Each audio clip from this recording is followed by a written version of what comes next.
Ketika langit-langit dipenuhi dengan takbir, Allahu Akbar, Allahu Akbar, Allahu Akbar, la ilaha illallah, hati manusia pada suci diampuni oleh Allah Subhanahu wa taala.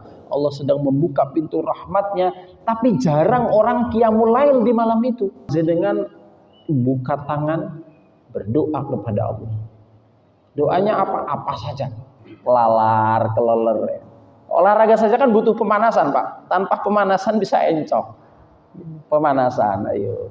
Pemanasan. Ya bukan hanya puasa. Assalamualaikum warahmatullahi wabarakatuh.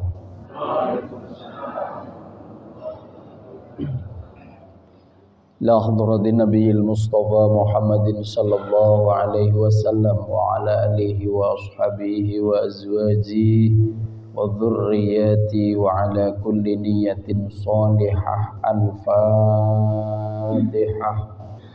A'udzu billahi minasy syaithanir rajim. Bismillahirrahmanirrahim. Alhamdulillahi rabbil alamin. Ar-Rahmanir-Rahim. Maliki yaumiddin. Iyyaka na'budu wa iyyaka nasta'in. Ihdinas siratal mustaqim. Siratal ladzina an'amta 'alaihim ghairil maghdubi 'alaihim waladdallin.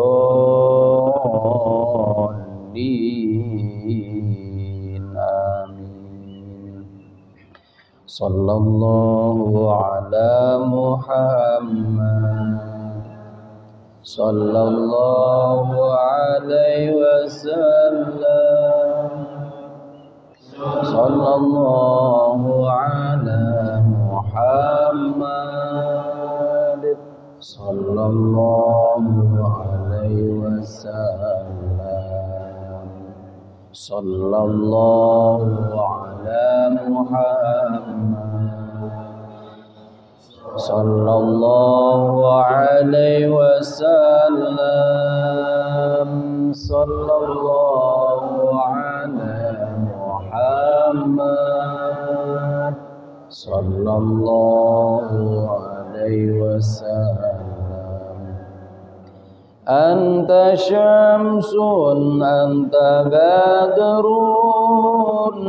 anta nurun fawqa nuri.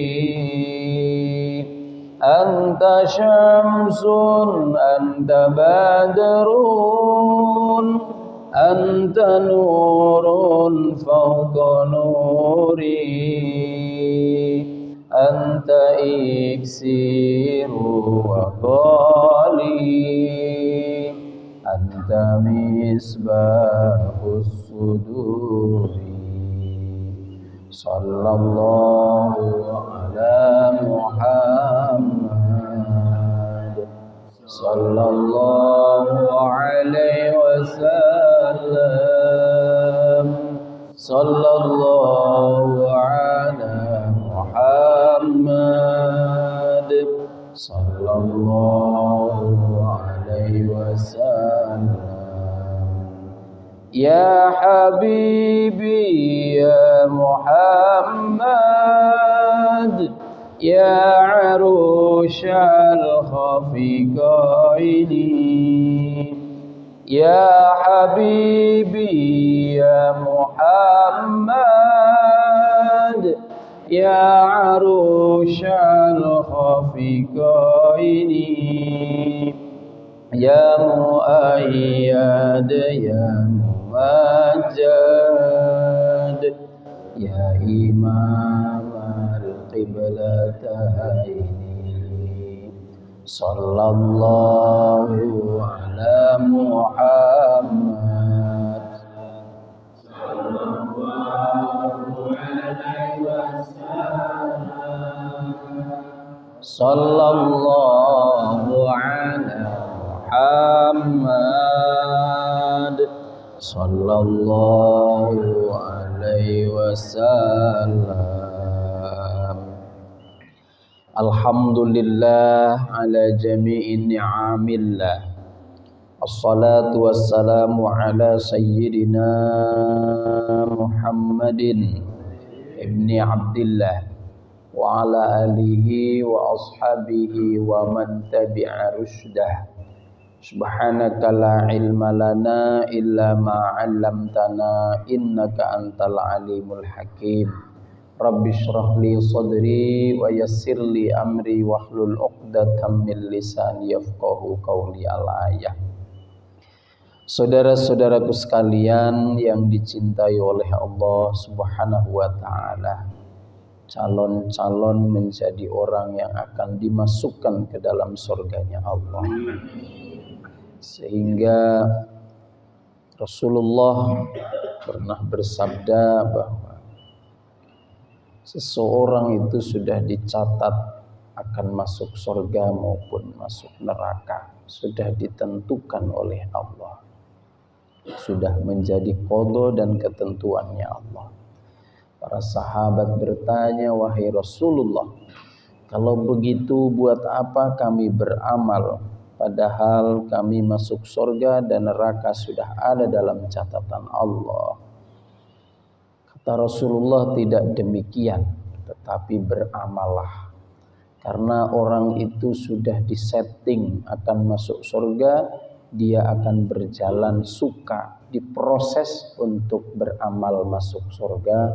Demikian juga orang yang ahli neraka, sudah diproses senang melakukan hal-hal yang membawanya ke neraka. Kita husnudzon bahwa kita dijalankan oleh Allah. Mau duduk, mau mendengarkan kajian, mendengarkan nasihat, mendengarkan firman Allah dan nasihat-nasihat Rasulullah melalui hadis-hadisnya, ini merupakan pertanda bahwa kita diproses menjadi ahli surganya Allah Subhanahu wa taala. Amin ya rabbal alamin. Tidak banyak orang yang mau duduk-duduk seperti ini.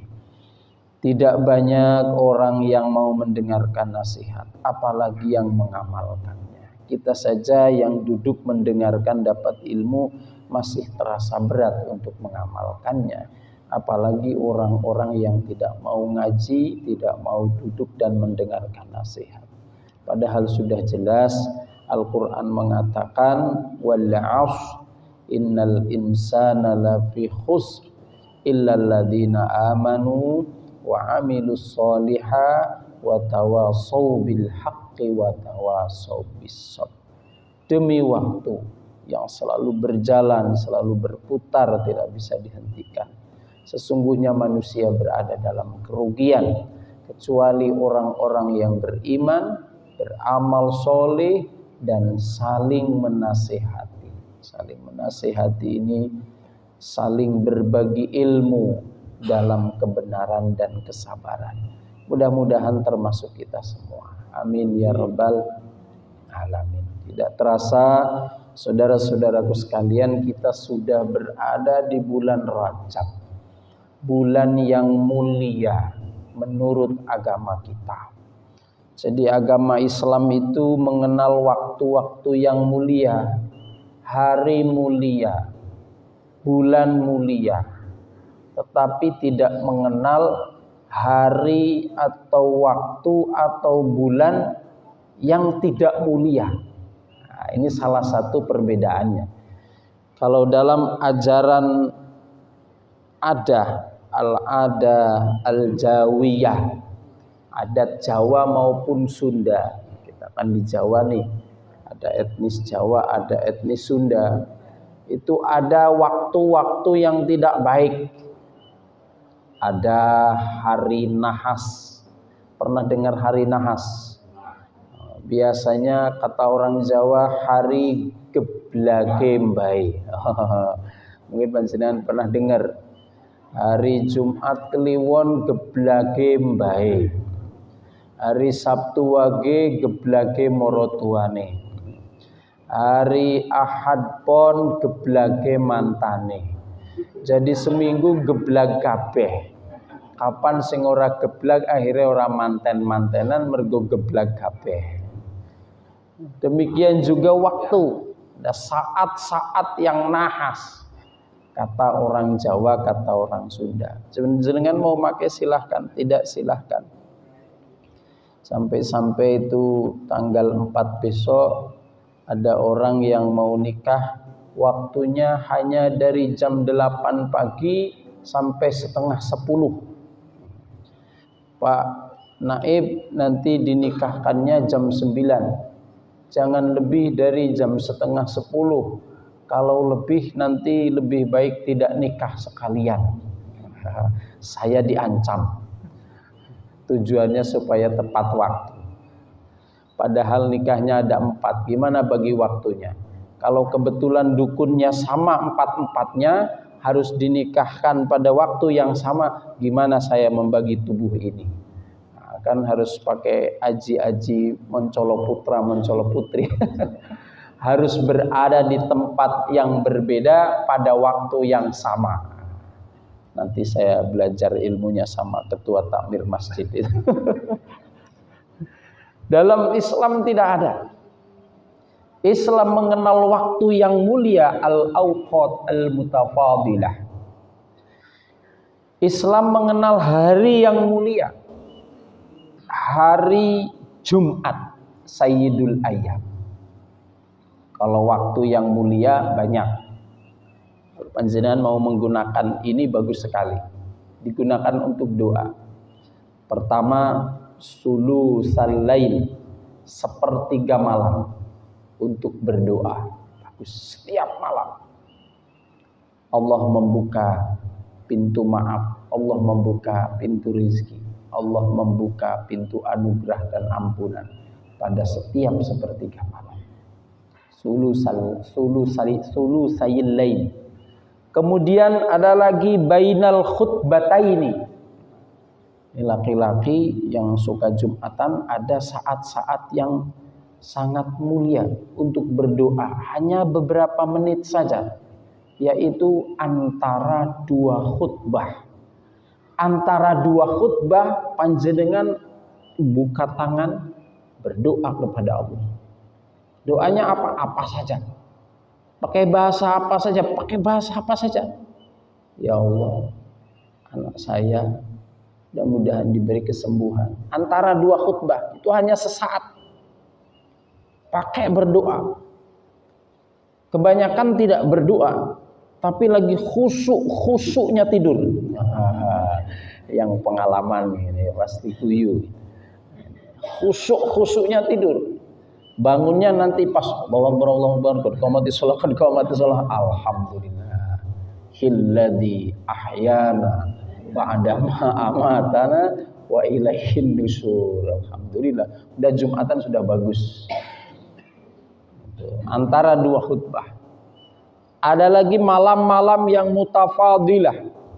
Di antaranya malam nisfu Sa'ban, gunakan untuk berdoa. Sebagian para ulama mengatakan setahun perbuatan kita dikumpulkan oleh Allah dalam sebuah buku catatan amal kebaikan dan dalam sebuah buku catatan keburukan.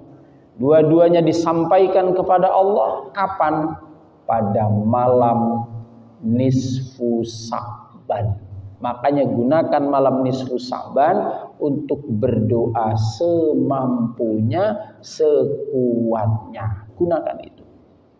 Kalaupun ada saudara-saudara kita yang baca Yasin 3 kali, itu hanya teknis saja. Panjenengan masih kuat mau dibaca 33 kali aja nggak apa-apa kok. Bosan baca Yasin mau Baqarahan ya sudah apa-apa.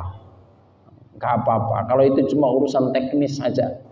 Pertinggalan para ulama, namanya tinggalan itu ya bisa diteruskan, bisa ditinggalkan.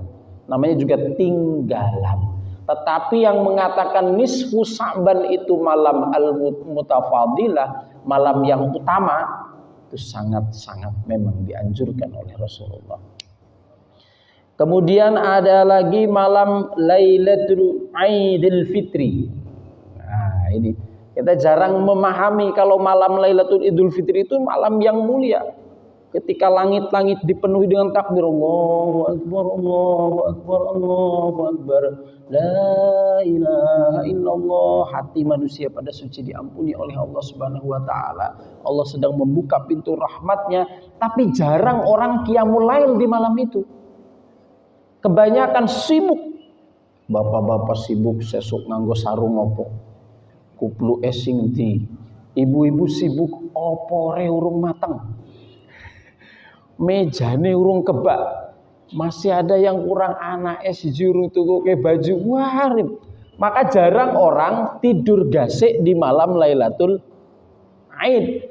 Kebanyakan nanti tidurnya jam 12, jam 1. Setelah itu bablas ndak subuhan. Makanya pada hari raya Idul Fitri pagi subuhane mesti kalong, mesti sithik. Karena apa? Pada begadangnya bukan qiyamul lail. Yang bagus itu panjenengan tidur seperti biasanya, kemudian tengah malam jam 2, jam 3 bangun munajat kepada Allah. Itu waktu yang terbaik. Baik itu malam Lailatul Idul Fitri maupun Idul Adha. Dua-duanya sama. Perhatikan itu. Saat-saat yang mutafadilah, hari yang mutafadilah, dan yang terakhir bulan yang mutafadilah, bulan yang diutamakan oleh Allah. Ada 4 bulan selain bulan Ramadan. Kalau bulan Ramadan gak ada bandingannya, itu Sayyidus Syuhur, pimpinannya para bulan. Sampai-sampai para sahabat mengatakan, andaikan Allah bisa kita minta, Allah akan kita minta untuk menjadikan semua bulan Ramadan semuanya. Nah, tapi selain bulan Ramadan itu ada bulan Dzulqa'dah, bulan Dzulhijjah, bulan Muharram, dan bulan ini bulan Rajab. Disebut sebagai bulan Rajab sebagai bulan star. Bagaimana kita meraih keutamaan bulan Ramadan? Starnya, bahasa star itu pemanasannya untuk bisa meraih keutamaan bulan Ramadan di bulan Rajab. Kalau bulan Rajab kok biasa-biasa saja. Ya biasa sajalah, namanya Rajab kan gitu ya, Rajaban. Biasa, roah ya biasa. Nanti bulan Ramadan kita akan merasa berat. Makanya kenapa Rasulullah itu sudah mulai start latihan puasa di bulan Rajab. Sampai ada hadis Nabi itu mengatakan, Rasulullah itu di bulan Rajab puasa sehingga kami menyangka seolah-olah beliau itu tidak akan berbuka, puasa terus di bulan Rajab. Kemudian bulan Sya'ban juga begitu. Sehingga masuk di bulan Ramadan sudah biasa, sudah kulino. Enggak kletai, kletoy, kelalar, keleler. Olahraga saja kan butuh pemanasan, Pak. Tanpa pemanasan bisa encok. Pemanasan, ayo. Ya bukan hanya puasa, kebaikan juga begitu.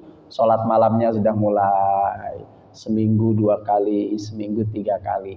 Masuk di bulan Ramadan harus taraweh, udah biasa. Tinggal mancal bahasanya. Supir itu tinggal gaspol, tinggal mancal.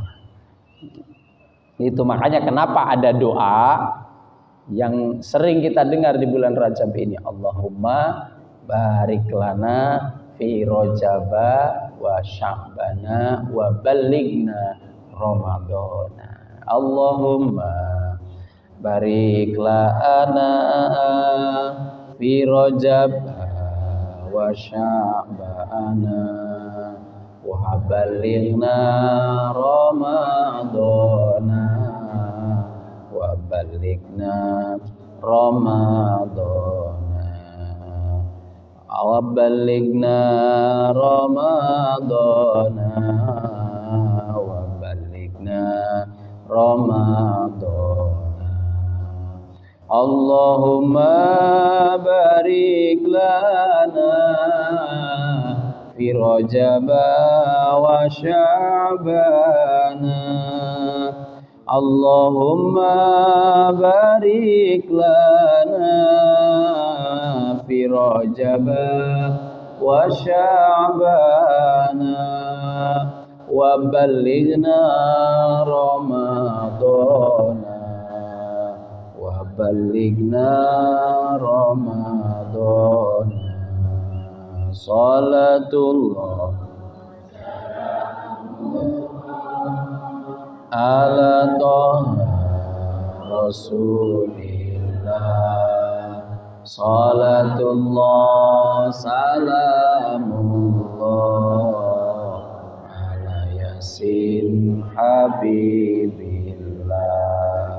Salatullah salamullah ala Yasin Habibillah. Kalau waktu-waktu yang utama itu di Indonesia ada, dimanapun ada, seperti yang saya katakan tadi. Tapi kalau al-amakin al-mutafadilah, waktu ada, tapi kalau al-amakin itu tempat, al-makan, al-amakin, tempat-tempat yang utama untuk berdoa di Indonesia nggak ada.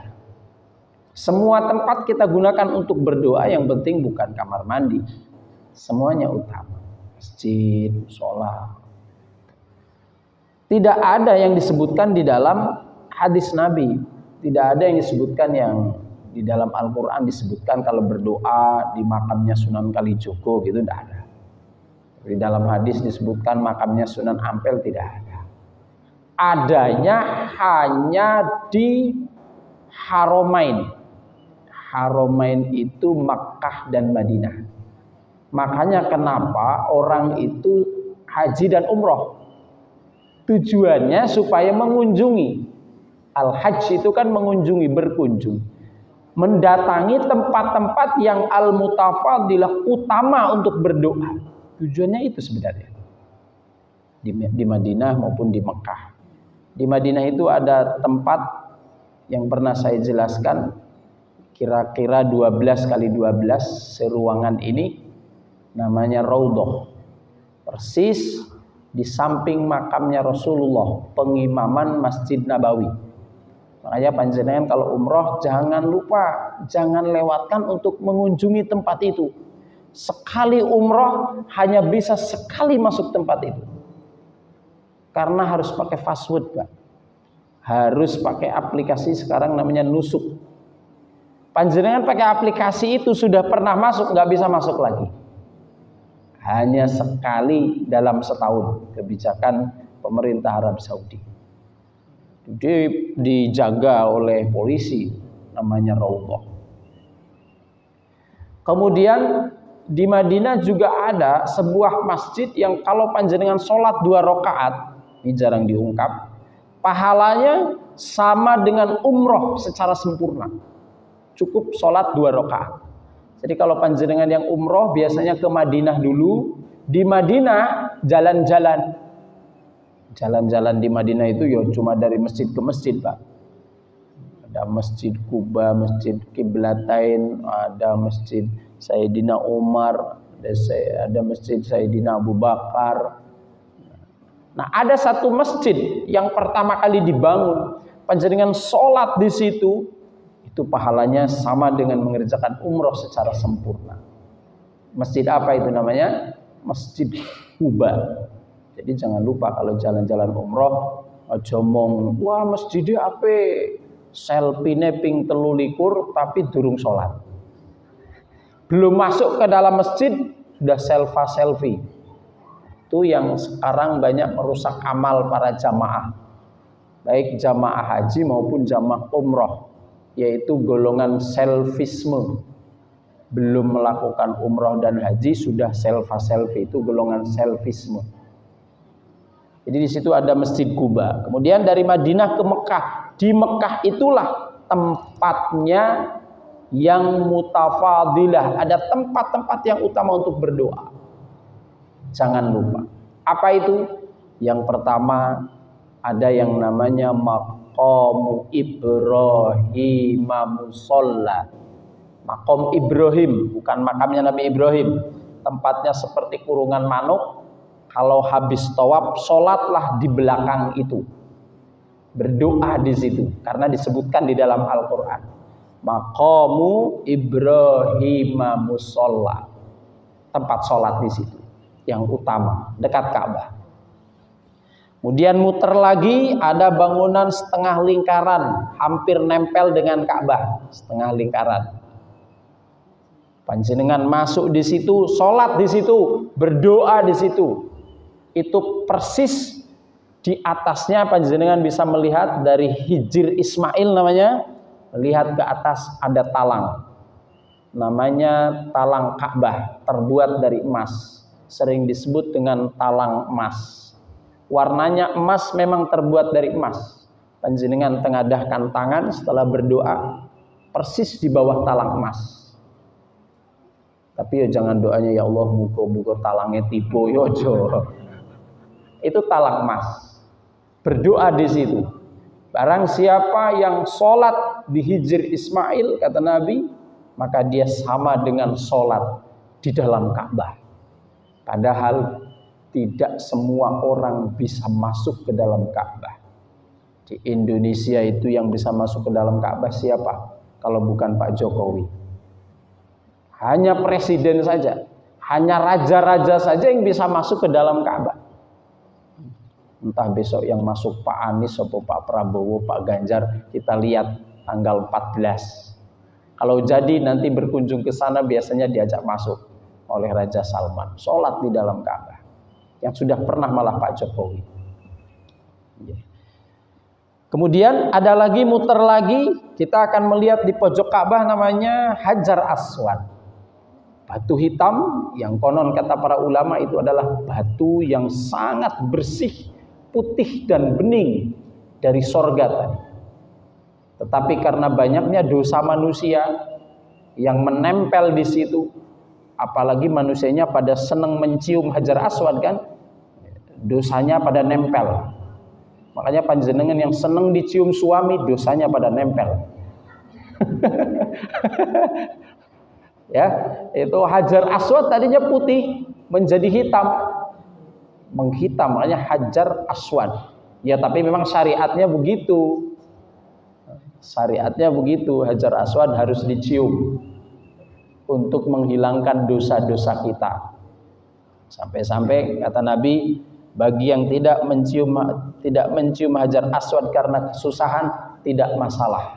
Sering-sering mencium suaminya, mencium tangan suaminya ketika salaman, pahalanya sama dengan mencium Hajar Aswad.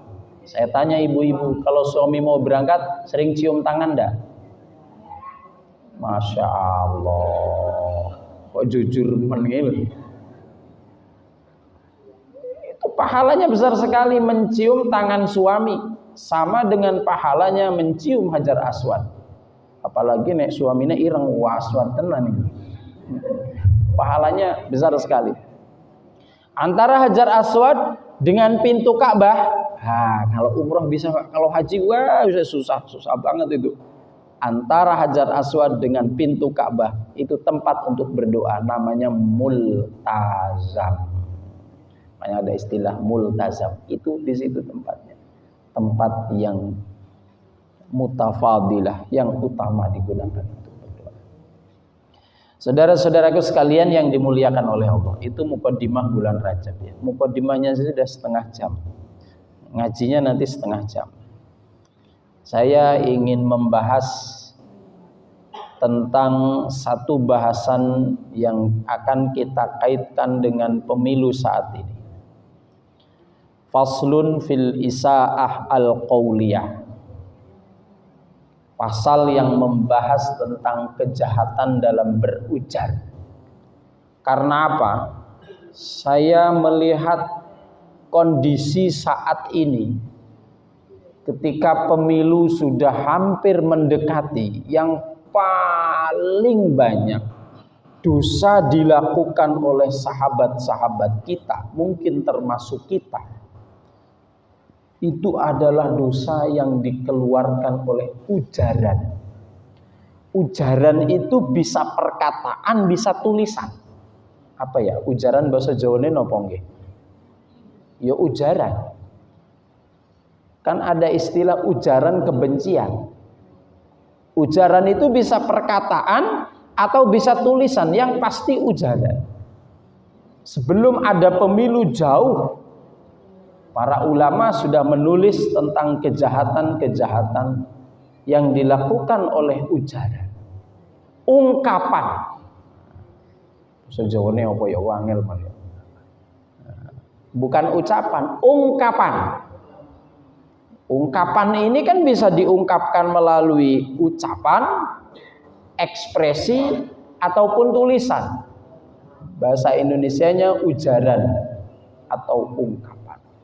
Kita harus memahami bahwa hal-hal tertentu yang kita ungkapkan, yang kita ujarkan, yang kita sampaikan itu mengandung dosa yang tidak main dosanya. Bahkan disetarakan dengan dosanya zina. Apa saja? Banyak ini. Ada sekitar 25. Kalau kita bahas semua sampai zuhur belum selesai. Salah satunya yang menjadi sorotan saat ini adalah al-jidal. Saya sudah baca. Salah satunya ini yang pas. Itu al-jidal. Apa al-jidal itu? Debat. Debat kan tidak ada bahasa Jawa nih ya. Bahasa Jawane debat apa? Padu bukan. Buktinya wong debat ya kadang-kadang ora padu. Apa? Eyel-eyelan. Berarti eyel-eyelan capres dan cawapres ngono ya ora pas. Napa ya? Ya kadang-kadang bahasa Indonesia ana sing ora ana Jawane, ana bahasa Jawa sing ora ana Indonesia nih dewi-dewi. Debat. Bahasa Arabnya al-jidal. Al-jidal itu termasuk dosa yang kalau dilakukan debatnya bukan mencari kebenaran tapi mencari kekurangan lawan. Titik. Panjenengan yo bisa melihat debat selama ini bagaimana. Kalau kita mau berdebat tentang suatu masalah, jamaah Baitur Rahmat ada kekurang sepahaman untuk membangun masjid ini di lantai 2, modelnya bagaimana. Undang semua tokoh, tidak usah semuanya. Pengurus takmir, RT, RW, tokoh masyarakat, tokoh agama, adakan kumpulan acara debat untuk mencari formulasi yang disepakati, yang menjadi konsensus. Bangunannya kayak apa, dananya dari mana, debat dari pojok sana. Aku rasa setuju gini, kono rasa setuju gini, tang 2 jam baru selesai, kopi 3 gelas habis. Tapi sepakat untuk mencari sesuatu yang disepakati oleh orang banyak. Itu debat yang benar. Itu debat yang benar. Mencari kebenaran. Kalau sepakat semuanya, setuju semuanya, saya yakin tidak mungkin, Pak. Tapi paling tidak mayoritas setuju. Itu debat yang bagus. Suatu pertentangan pendapat dalam musyawarah, itu namanya debat. Pertentangan pendapat dalam musyawarah untuk mencari kesepakatan, itu namanya debat. Boleh yang seperti itu. Tetapi kalau kemudian dari awal sudah disetting bagaimana dia jatuh, bagaimana dia jelek, bagaimana dia buruk, dicari data-data kekurangannya, diungkap data-data kekurangannya, inilah yang disebut dengan al-jidal al-kadibah. Perdebatan yang bernilai dosa. Jadi bukan debatnya yang salah, tetapi niat debatnya dan cara debatnya untuk menjatuhkan lawan. Pokoknya masjidnya kudu koyong ini. Nek ora koyong ini, aku ora melu-melu. Ora debat, ora musyawarah iki.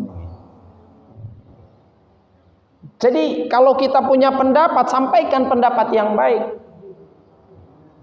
Bukan dicari kekurangan-kekurangan lawan, keburukan-keburukan lawan sehingga dia jatuh. Maaf, bukan hanya di forum terbuka, termasuk kita di masyarakat. Boleh panjenengan berdebat tentang capres-capres yang panjenengan sukai, silahkan. Panjenengan senang Pak Anies, sampaikan kebaikannya Pak Anies. Panjenengan yang senang Prabowo, sampaikan kebaikannya dan keunggulannya Pak Prabowo. Panjenengan yang senang Ganjar, sebutkan dan sampaikan kesenangan Pak Ganjar, yang baik-baik dari Pak Ganjar. Tapi titip, jangan mengungkap keburukannya. Kalau panjenengan berdebat tentang capres yang kau sukai dengan lawan yang beda, panjenengan mengungkap keburukannya, nanti kalau itu terpilih, Indonesia ini akan menjadi militer lagi. Kalau itu yang terpilih, nanti HTI jadi berjamur lagi. Itu berbahaya bagi satuan bangsa dan negara. Apakah HTI itu buruk? Wallah alam, hanya Allah yang tahu. Buktinya ya belum pernah naik ke pengadilan itu. Terus mengungkap keburukan-keburukannya. Maka debat-debat yang kayak gitu adalah debat-debat yang mengandung dosa, disebut dengan al-jidal. Saya yakin, walaupun tidak yakin banget, andaikan mungkin yang jadi Pak Ganjar, siapa tahu Pak Anies nanti jadi menteri, Pak Prabowo jadi menteri kalau mau, atau Pak Prabowo yang jadi malah Pak Ganjar jadi menteri, atau Pak Anies yang jadi presiden, malah Pak Ganjar juga ikut jadi menteri. Dalilnya apa? Sekarang aja dulu Pak Jokowi dengan Pak Prabowo kurang apa? Ya tidak? Musuhan ketika Pak Capres, tapi ketika Pak Jokowi jadi, sampai sekarang Pak Prabowo malah jadi menteri. Mereka sudah rangkulan lagi, mereka sudah baikan lagi. Saya tanya, panjenengan yang ikut menjelek-jelekan, misal ketika ketiga capres dan cawapres itu, kapan jenengan akan rangkulan sama Pak Prabowo? Kapan pelukan sama Pak Ganjar, sama Pak Anies? Kalau itu tidak dilakukan, maka besok di akhirat jadi dosa yang menumpuk hanya karena kita menjelek-jelekan orang. Padahal itu sesama muslim. Makanya bahkan di dalam kitab ini disebutkan dosa terbesar dari ujaran al-awwalu sabbul muslim. Dosa terbesar dari ujaran adalah nyepatani podo-podo muslim. Nyepatani ki apa? Jadi kalau ghibah itu kan ngomong ke, enggak ada orangnya. Tapi kalau nyepatani, orangnya ada. Orangnya ada di depan mata kita, kita omong kejelekannya dengan keras, dengan marah, dengan artikulasi kita tentang kejelekan dia, itu namanya nyepatani. Bahasa kerennya misu-misui. Nah, itu paling keren itu. Di mana ada orang yang misu-misu nyepatani dengan keburukan di depan orang lain, dosanya dikategorikan sebagai fasik, dosa yang besar. Siapa yang mengatakan? Rasulullah yang mengatakan sibabul muslim fusukun wa qitaluhu kufrun. Misuh-misui podo muslim hukumnya fasik dan membunuhnya adalah kafir. Makanya tidak asing lagi kalau kita melihat acara-acara debat. Itu seperti misuh-misuh, mengungkap keburukan orang di depan matanya, di depan orang banyak. Dosa besar itu. Dosa besar. Kalau ngomong kayak kejelekan orang nggak ada orangnya, kan namanya ghibah. Itu saja dosanya bukan main. Ini ngomong kayak kejelekan orang di depan matanya dan di depan orang banyak. Itu dosanya jauh lebih besar daripada dosa ngerasani, dosa ghibah, sibabul muslim. Yang kedua, makanya hati-hati. Asani musyahanatul muslim. Tadi sabbul muslim. Yang kedua, musyahanatul muslim. Dosa yang kedua, ujaran omongan yang mengandung kebencian. Omongannya enggak kayak misuh-misuh, tapi muatannya kebencian. Saya kasih contoh. Pak Ketua Tamir, mobilnya anyar ya, Fortuner ya Pak ya, kayaknya masih new 2024 gitu. Tapi ketok nyicil ya, nyicilnya dereng lunas ya Pak ya. Bahasanya enak gak itu? Bahasa enak gak itu? Bahasanya enak, tapi saya tanya, jane Ketua Tamir ini tersinggung gak? Tersinggung karena saya ngomongnya dengan kebencian. Itu saya nggak misu-misu, nggak nyeneni. Tapi ngomong saya dengan kebencian. Di dunia ibu-ibu ini sangat banyak sekali. Kudungmu apa ya? Urung dibayar ya. Pernah dengar kayak gitu enggak, Bu? Bahasa-bahasa ngece, bahasa-bahasa halus tapi menyakitkan. Itu ngomong yang penuh dengan kebencian, dosa besar. Kalau mau bilang, tapi jangan yang menyakitkan. Kasih sing ngrungu ngomong sepisan meneh tak samplo. Bicara didasari dengan kebencian. Karena saking ora senenge karo wong lho, nek ngomong mesti nyelkit. Didasari dengan kebencian. Hati-hati. Agama tidak menginginkan hal seperti itu. Sampai-sampai Nabi mengatakan setiap hari Senin dan hari Kamis Allah membuka pintu maaf. Ini hadis yang saya baca, ini hadis.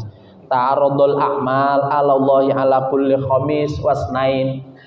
Amal-amal manusia itu setiap hari Senin dan hari Kamis dilaporkan kepada Allah. Namanya laporan mingguan. Makanya kenapa kalau hari Senin dan Kamis suruh berpuasa. Nabi pun berpuasa, kata Nabi, aku senang ketika amalku dilaporkan kepada Allah. Aku sedang dalam kondisi berpuasa, makanya Senin Kamis aku berpuasa, kata Nabi. Kemudian dikatakan oleh Nabi, pada hari itu fayaghfirullah fi dzalikal yaum likulli muslim. Allah mengampuni dosa orang-orang Islam, dosa-dosa kecil. Diampuni dosa-dosa kecil tanpa kita minta ampun gitu. Allah mengampuni tiap Senin dan Kamis. Kecuali dua orang. Satu, likulli muslim la yusyrik billahi syai'an. Orang yang musyrik tidak diampuni dosa-dosanya. Yang kedua, man kana bainahu wa baina akhihi syuhna'un. Orang yang dengan saudaranya, dengan tetangganya punya kebencian. Jadi jenengan nek ecih duwe rasa sengit ke padha karo benci to. Karo tanggane, karo koncone, tidak membuka pintu maaf atas kehilafannya, Allah tidak mau membuka ampunan terhadap panjenengan. Hilangkan kebencian kepada siapapun. Orang membenci gen, orang sengit luweh. Tapi kita jangan membenci, jangan pernah punya rasa dongkol kepada siapapun, termasuk suami, termasuk istri. Makanya pernah dengar hadis ini enggak ini? Ini hadis paling dibenci oleh ibu-ibu ini. Nah, saya ungkapkan lagi karena saya berani, karena ibu-ibu di belakang. Nah, paling tidak kalau mau ngeprui saya kan dihadangi sama bapak-bapak. Ini paling dibenci sama ibu-ibu. Hadisnya ada, nggak bisa kita tutupi, nggak bisa dihilangkan. Barang siapa seorang suami yang menginginkan istrinya di malam hari, tetapi istrinya menolak sehingga suaminya benci, sengit, maka malaikat melaknatnya, membencinya sampai subuh tiba. Pernah dengar hadis ini enggak? Enggak. Oh, ketor atau ngaji. Maka malaikat melaknatnya sampai subuh hari. Karena apa? Karena kebencian. Menutup rahmatnya Allah. Makanya hidup ini jangan punya rasa benci. Kebencian itulah yang akan menghadirkan penyakit dalam jiwa dan raga kita. Hati-hati. Yang kedua, kebencian. Yang pertama, misuh-misuh. Yang kedua, kebencian. Yang ketiga, ifsya'ul asrar, buka rahasia. Setiap orang itu punya rahasia. Setiap keluarga itu punya rahasia. Rahasia keluarga jangan diumbar kemana-mana. Orang yang buka wadi suaminya itu adalah orang yang terburuk. Suami yang membuka kejelekan istrinya itu adalah suami yang terburuk. Dosa besar ketika kita membuka rahasia keluarga atau rahasia orang yang mempercayakan rahasia kepada kita. Tidak usah diomong-omong ke, wong elek kok diomong-omong ke. Cukup disimpan saja. Yang keempat, sampai 4 saja. Semuanya ada 24 kayaknya ini. Kita 4 saja. Ar-rabi'u ar-raghbah anil aba wal ada ila ghairihim. Ucapan yang benci kepada orang tua, ini dikhususkan. Kemudian dia menisbatkan bahwa dia bukan anaknya tetapi anak orang lain. Di dalam Islam haram hukumnya menyembunyikan nasab. Haram hukumnya. Jadi kalau ada orang tidak bangga kepada orang tuanya sampai diucapkan, bahkan dia mengatakan, oh aku ora seneng kok, aku ora anake kae, itu dosa besar sudah. Aku ora anake kae, lu se aku ki anake kae. Tidak boleh. Menyembunyikan nasab tidak boleh. Haram hukumnya. Saya kasih contoh Bapak. Belum 1 minggu ini saya didatangi seorang kepala desa dari desa di Sumowono. Ustaz, saya mau menikahkan anak saya. Panjenengan kan penghulunya. Nah, kita bukan dalam rangka ngerasani karena tidak disebutkan inisialnya. Ini satu kasus yang bisa kita ambil pelajarannya, bahwa ini jangan terulang di masyarakat. Saya bilang, ya dinikahkan, apa persoalannya? Nah ini Pak Naib, anak yang mau saya nikahkan ini anak perempuan, bukan anak saya. Tapi dia nggak tahu kalau saya itu bukan bapak kandungnya. Lah ini kan kalau saya nikahkan saya nggak sawong dia bukan anak saya. Lah terus dari mana ini? Ini banyak di masyarakat. Hati-hati Pak ini. Ceritanya saya sama istri nggak punya anak, Pak Ustadz. Terus ada orang hamil, anaknya 4, perempuan semua. Hamil yang kelima, maunya si laki-laki, tapi kalau perempuan lagi nggak mau ngurusi. Siapa yang mau ngurusi? Ya saya yang nggak punya anak siap ngurusi. Akhirnya saya urusi sama ibunya. Ngurusi sama ibunya gimana? Ketika dia hamil sama saya sama istri ya suruh tinggal di rumah sampai kelahiran. Kita urusi, kita penuhi gizinya, terus sampai melahirkan. Lahirlah anak itu perempuan. Kemudian kita besarkan. Kemudian sampai besar kita sekolahkan, kami pondokkan ke Gontor. Itu sesuatu yang mulia Pak. Tapi kalau kita tidak tahu ilmunya, maka sesuatu yang kelihatan mulia menjadi dosa. Karena coba bayangkan panjenengan suami istri, kalau ngurus anak dari kecil, anak itu perempuan, dari kecil panjenengan ciumi, jenengan pegang, dosa semua. Karena apa? Karena itu bukan anak panjenengan dan bukan muhrim panjenengan. Ya tidak. Kalau perempuan, Kalau anak itu laki-laki dari kecil jenengan timang-timang, sudah besar dia sudah besar, ya toh, panjenengan ciumi karena rumangsa panjenengan ibunya, padahal itu bukan anak panjenengan, maka dosa panjenengan setiap hari. Karena dia bukan mahram panjenengan. Ayo, ada nggak kayak gitu itu di masyarakat? Banyak. Mohon maaf lo ya, kalau ada kasusnya yang hadir di sini harus saya jelaskan. Terus gimana caranya Ustadz? Nah, permasalahannya gini, kalau kita tahu ilmunya gampang, Islam sudah memberikan solusi. Kalau panjenengan mau ngangkat anak dan dia menjadi mahram panjenengan, angkat anak dari mulai bayi kayak tadi itu. Setelah dia lahir langsung disusoni oleh panjenengan.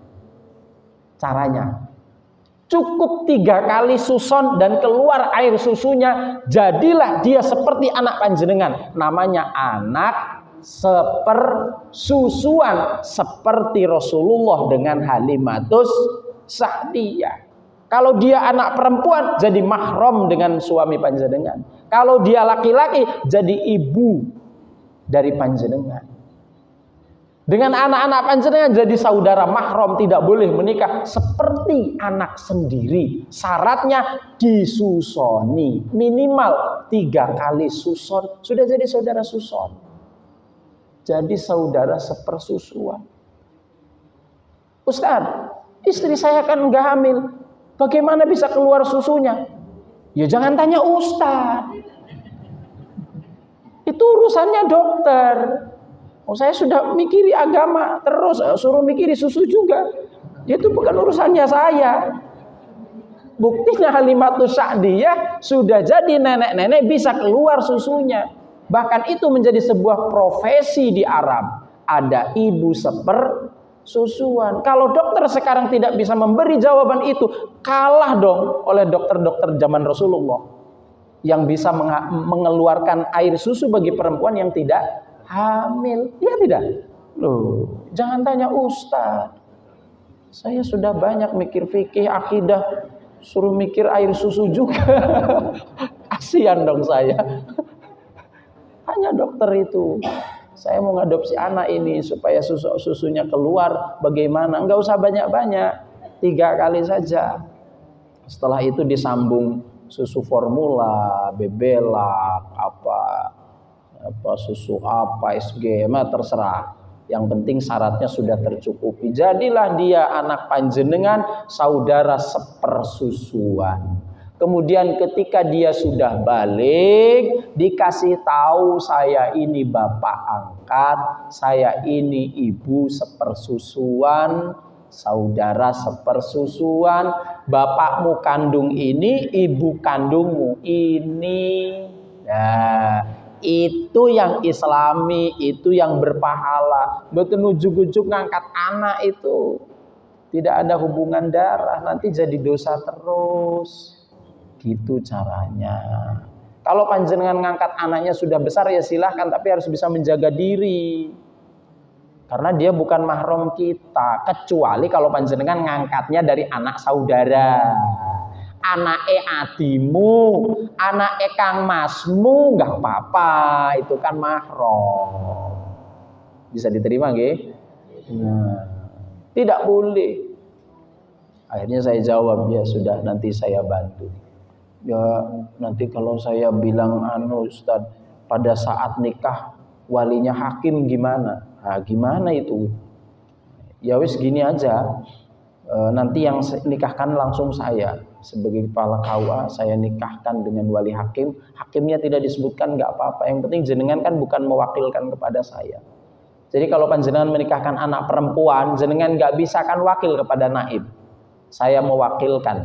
Lah dia itu kan tidak sah jadi wali, ngapain mewakilkan? Langsung saya yang menikahkan. Karena bapaknya tidak diketahui keberadaannya, bapak yang asli. Wah, satu lagi persoalannya Ustaz. Di buku nikah kan ada tulisan walinya. Kalau ditulis hakim nanti konangan. Nanti anak saya baca buku nikah tulisannya wali hakim. Loh Pak, kok walinya hakim? Sampean kan iji urip. Apa sampean dulu hamil dulu apa gimana? Ayo gimana ayo. Nanti konangan saya. Gampang Pak, saya bantu. nanti tulisan di buku nikah tetap wali nasab. Karena apa? Karena secara hukum kan panjenengan punya akte kelahiran. Anak ini punya akte kelahiran yang menyebutkan bapaknya sampean, ibunya istri sampean. Berarti saya menulisnya juga wali nasab, tidak apa-apa. Tapi ketika akan nikah, saya nikahkan dengan cara wali hakim. Makanya kalau ada kasus di masyarakat, tolong harus tahu ilmunya. Sesuatu yang kita tidak tahu ilmunya, ketoke apik sebenarnya dosa. Tapi kalau tahu ilmunya, insya Allah justru malah berbuat pahala setiap hari. Itu Bapak Ibu sekalian yang dirahmati oleh Allah. 4 hal yang harus kita jaga dalam berujar. Jangan sekali-kali nyepatani sepodo-podo, ngomong elek di depannya. Di belakang juga ada nanti bahasannya, namanya ghibah. Yang kedua, jangan sekali ngomong yang dilatar belakangi dengan kebencian. Walaupun ngomongnya ketok apik, tapi kalau dilatar belakangi dengan kebencian pasti nyelekit. Yang ketiga, jangan suka buka-buka rahasia wadine wong. Wadine siapa saja, keburukannya siapa saja jangan diumbar kepada siapa saja. Dan yang terakhir, jangan sekali ngomong-ngomong yang menyebabkan orang tua sakit hati sampai-sampai kita seolah-olah tidak mengakui dia bukan orang tua kita. Hati-hati, dosa besar 4-4-nya. Mudah-mudahan kita bisa mengamalkannya. Amin, amin ya rabbal alamin. Ada yang mau ditanyakan? Monggo, saya persilahkan. Bismillah.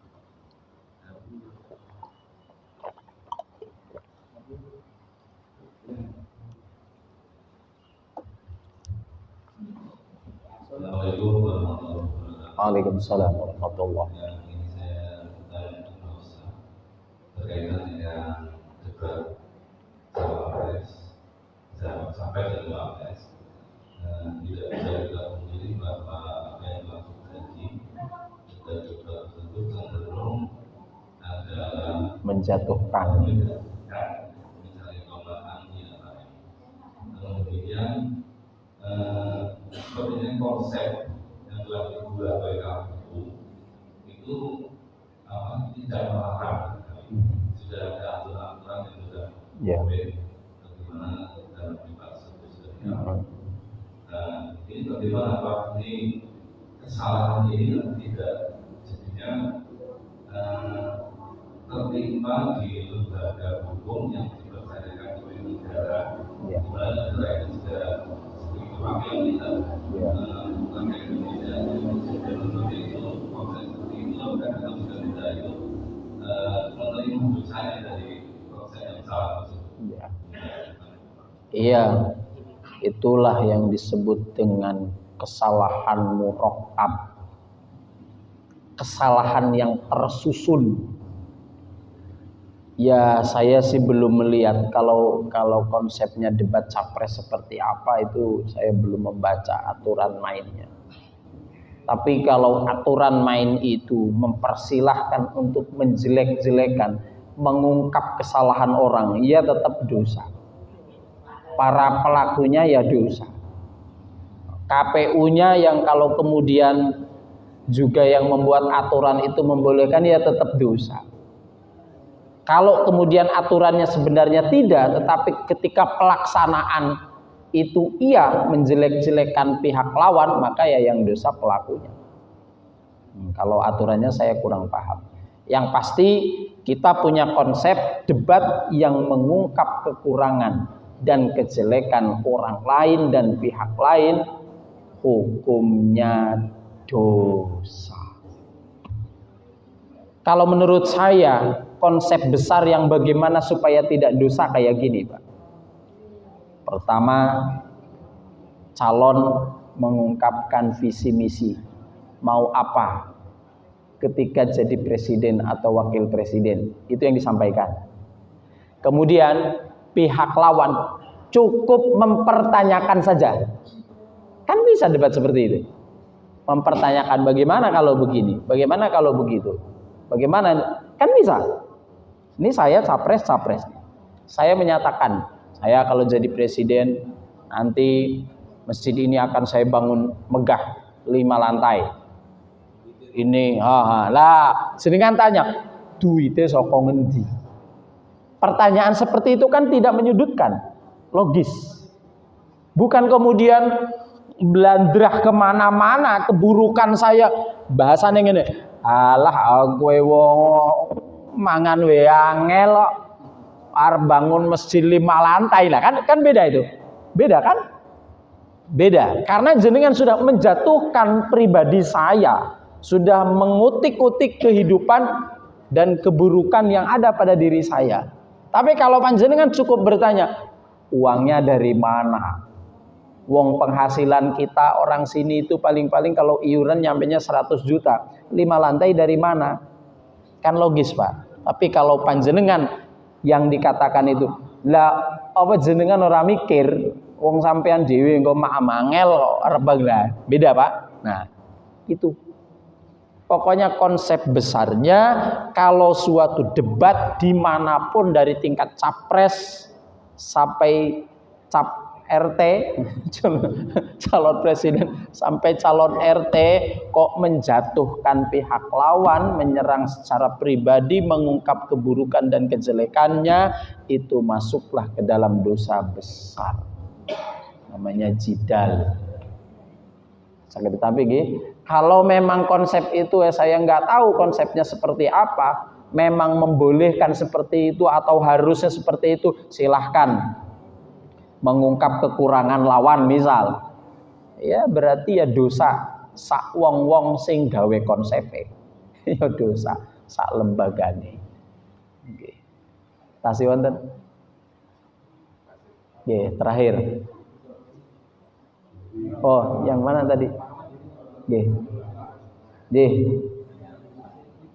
Ya, dah terakhir. Pertanyaannya 3 saja, 1 dan terakhir.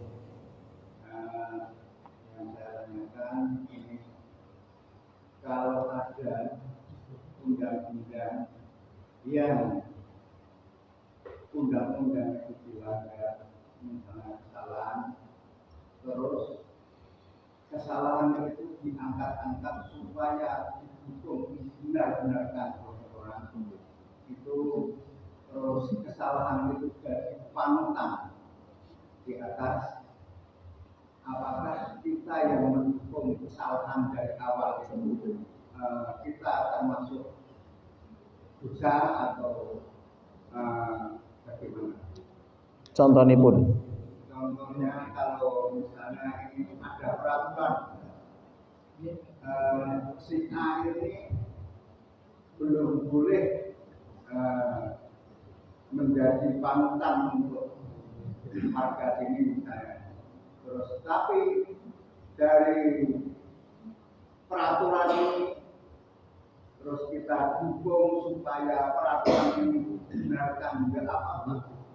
Ini si A ini jadi pimpinan karena ini memenuhi persyaratan, padahal itu undang-undangnya sudah belum mencukupi peraturan itu sendiri.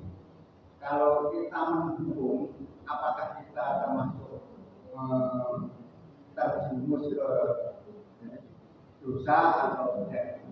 Itu aturan undang-undangnya aturan dosa apa enggak? Kalau cuma itu aturan masyarakat dilanggar atau mendukung, ya kita tidak dosa karena itu kesepakatan. Cuma kesepakatan, misal kesepakatan jadi ketua RT ini umurnya berapa? Umurnya di atas 30 tahun. Kemudian dirubah aturannya jadi 20 tahun. Kita mendukung ataupun tidak mendukung enggak ada hubungannya dengan dosa itu. Enggak ada hubungannya dengan dosa. Misal urusan capres sekarang ini tuh, ya enggak ada hubungannya dengan dosa itu. Itu hanya aturan aturan kehidupan saja. Aturan kehidupan saja. Enggak ada hubungannya dengan dosa kalau itu. Berarti pelanggaran itu Enggak ada, itu ya melanggar undang-undang itu saja. Oke. Yang terakhir. Waalaikumsalam warahmatullahi wabarakatuh. Sekedap supaya bisa dipahami. Contoh lampu merah. Kita juga kan sering melanggar lampu merah. Aturannya lampu merah ya jangan diteruskan kan gitu. Kalau kita melanggar lampu merah no, iki wis bengi tak bablas wae to. Coknya jenengan ning Banyumanik to, tak bablas wae to. Apa dosa itu? Dosa enggak? Ya melanggar aturan kan gitu aja, kena tilang kan gitu. Enggak ada hubungannya dengan dosa. Monggo Pak. Yang saya tanyakan tentang adopsi anak. Adopsi anak, nggih. Ya. Pada umumnya di masyarakat kita kalau adopsi anak itu hanya melegalkan surat. Iya. Pengadilan, sekarang pengadilan. Andai kata itu sampai dewasa kok. Iya. Iya. Iya. Belum bisa menemukan orang tua yang asli. Iya. Solusinya apa? Ya kalau belum pernah belum ketemu orang tuanya yang asli nggak masalah, nikah tetap nikah. Tapi jangan bapak angkat yang menikahkan, langsung wali hakim. Seperti kasus yang saya ceritakan tadi, bapaknya nggak ketemu. Nikahnya bagaimana? Ya saya nikahkan, pakai wali hakim namanya. Wali hakim itu adalah kepala KUA boleh bertindak sebagai wali bagi orang yang tidak ketemu walinya. Jadi kalau memang panjenengan ada kasus perempuan dicari-cari bapaknya nggak ada, kontaknya nggak ada, itu namanya wali mafqud, wali yang hilang. Tidak bisa dihubungi, tidak diketahui keberadaannya, maka walinya wali hakim. Beda kasusnya kalau meninggal. Kalau meninggal kan bisa pindah kepada wali yang lain. Saudara kandung laki-laki, ya om dari bapaknya, Pak D dari bapaknya. Nah, kalau itu ada, bapaknya nggak diketahui keberadaannya, tetap harus wali hakim. Tetap harus wali hakim karena bapaknya tidak diketahui keberadaannya. Kalau jelas meninggalnya, pindahlah kepada saudara kandungnya, om dan Pak D-nya. Jelas lagi?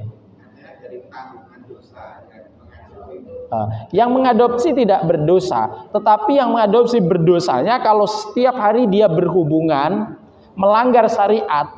Melanggar syariatnya dia kan orang lain. Bukan apa-apanya, bukan saudara sepersusuan, ditimang-timang, disayang-sayang. Panjenengan ibu-ibu nyayang anak angkat sama dengan nyayang anak tetangga. Kok anaknya sudah besar, sudah usia 20 tahun, masih mbok ambungi, sama saja dengan ngambungi wong liya. Tidak ada istilah anak angkat itu kemudian jadi halal, enggak ada. Jadi maaf, mencium anak angkat itu sama saja mencium anaknya tetangga. Kalau tidak dijadikan saudara sepersusuan, bisa dipahami ini. Dan banyak kasusnya yang mungkin itu karena ketidaktahuannya. Ya kita harus ngasih tahu tapi pelan-pelan yang kira-kira tidak menyakitkan. Itu urusan syariat, Pak. Mudah-mudahan kita diberikan keistiqomahan untuk selalu ngaji. Amin ya rabbal alamin. Al-Fatihah. A'udzubillahi minasyaitonirrajim. Bismillahirrahmanirrahim. Alhamdulillahirabbil alamin arrahmanir rahim maliki yaumiddin. Iyyaka na'budu wa iyyaka nasta'in. Ihdinas siratal mustaqim. Shiratal ladzina an'amta 'alaihim ghairil maghdubi 'alaihim waladdallin. Amin. Allahumma shalli wa sallim ala sayyidina Muhammadin fil awwalin wal akhirin wa barik wa sallim radhiyallahu tabaraka wa ta'ala an kulli sahabati Rasulillah ajma'in. Allahumma a'inna ala dzikrika wa syukrika wa husni ibadatik. Allahumma taqabbal minna ya Allah salatana wa qiyamana wa ruku'ana wa sujudana wa takhushu'ana wa ta'abbudana wa tammim taqshirana ya arhamar rahimin. Nas'alukal afwa wal afiyah fid dini wad dunya wal akhirah. Rabbana taqabbal minna innaka antas samiul alim wa tub alaina ya maulana innaka antat tawwabur rahim. Rabbana dhallamna anfusana wa illam taghfir lana wa tarhamna lanakunanna minal khasirin. Nas'aluka ilman nafi'a wa amalan mutaqabbala wa rizqan wasi'an halalan thayyiban. Rabbi a'udzubika an ashkura nikmataka allati an'amta alayya ya Allah ya arhamar rahimin. Rabbana atina fid dunya hasanah wa fil akhirati hasanah wa qina adzabannar. Wa sallallahu ala sayyidina Muhammadin nabiyil ummi wa ala alihi wa sahbihi wa baraka wa sallam. Subhana rabbika rabbil izzati amma yasifun wa salamun alal mursalin walhamdulillahi rabbil alamin. Al-Fatihah. A'udzubillahi minasyaitonir rajim. Bismillahirrahmanirrahim. Alhamdulillahirabbil alamin arrahmanir rahim maliki yaumiddin. Iyyaka na'budu wa iyyaka nasta'in. Ihdinas siratal mustaqim. Shiratal ladzina an'amta 'alaihim ghairil maghdubi 'alaihim waladdallin. Amin. Subhanakallahumma wa bihamdika asyhadu an la ilaha illa anta astaghfiruka wa atubu ilaik. Assalamualaikum warahmatullahi wabarakatuh.